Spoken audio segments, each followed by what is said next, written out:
નમસ્કાર. સુરતના હીરાબાગ સર્કલ પર ટ્રાફિક સમસ્યાના ઉકેલ માટે બનાવાયેલો 557 મીટર લાંબો નવો રેમ્પ તૈયાર હોવા છતાં હજુ સુધી વાહન ચાલકો માટે ખુલ્લો મુકાયો નથી.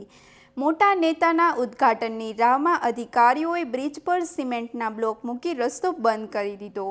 16 કરોડથી વધુના ખર્ચે બનેલો આ રેમ્પ વરાછા, વેડ, અમરોલી, કોસાડ અને કતારગામના 7 લાખથી વધુ લોકોને ટ્રાફિકમાંથી રાહત આપશે. ત્યારે લોકો હવે સવાલ ઉઠાવી રહ્યા છે કે જનતાની સુવિધા માટે બનેલો આ રેમ્પ રાજકીય કાર્યક્રમની રાહમાં શા માટે અટકાવી રાખવામાં આવ્યો છે. વધુ સમાચાર માટે જોડાયેલા રહો આરપી ગુજરાત ન્યૂઝ, રાજકોટ. મારું નામ રમેશભાઈ ગોયાણી, આ રઘુવીર સોસાયટી સામે રહું છું. અહીંયા પોઝિશન એવી ખરાબ છે કે હાલના સમયે બપોરના ટ્રાફિક જોવે તો ખબર પડે કે કેવી સમસ્યા છે રેસિડન્ટને. આ પુલ આજે તૈયાર થઈ ગયેલો પડ્યો છે તો શા કારણે ચાલુ નથી થતો? આ સાઈડ જોવો તો કુંડિયું તૂટી ગયેલું રખડે છે, અમુકના ઢાંકણા નથી ઉપર લાગેલા, ગંદકીનો ફેલાવો થાય છે, રોગચાળો થાય તો આનો જવાબદાર કોણ? અને જેટલું બને એટલી વહેલી તકે અમારી એક જ વિનંતી છે આ એરિયાની કે આ પુલ ચાલુ કરો. કોઈ મેયર બનવાની વાટે છે કે કોઈ રાજકીય મોટા નેતાઓની વાટે છે એ ખબર નથી પડતી કાંઈ.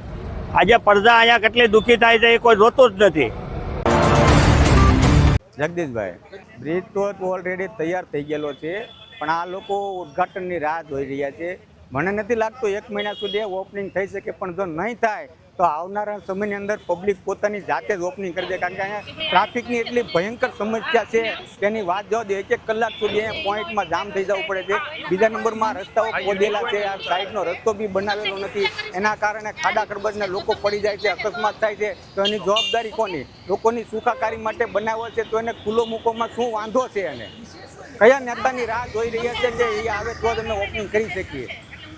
કેવી તકલીફ પડે છે આ તકલીફ કેટલી પડે છે કે એની વાત જવા જો, લોકો બહુ હેરાન થઈ જાય. અહીંયા તમારે જોવું હોય તો સાંજે 7 વાગે આવો, 1 કલાક સુધી અહીંયા પોઈન્ટ ઉપર ટ્રાફિક જામ થઈ જાય છે, પણ આ કોઈ નેતાના પેટનું પાણી હલતું નથી.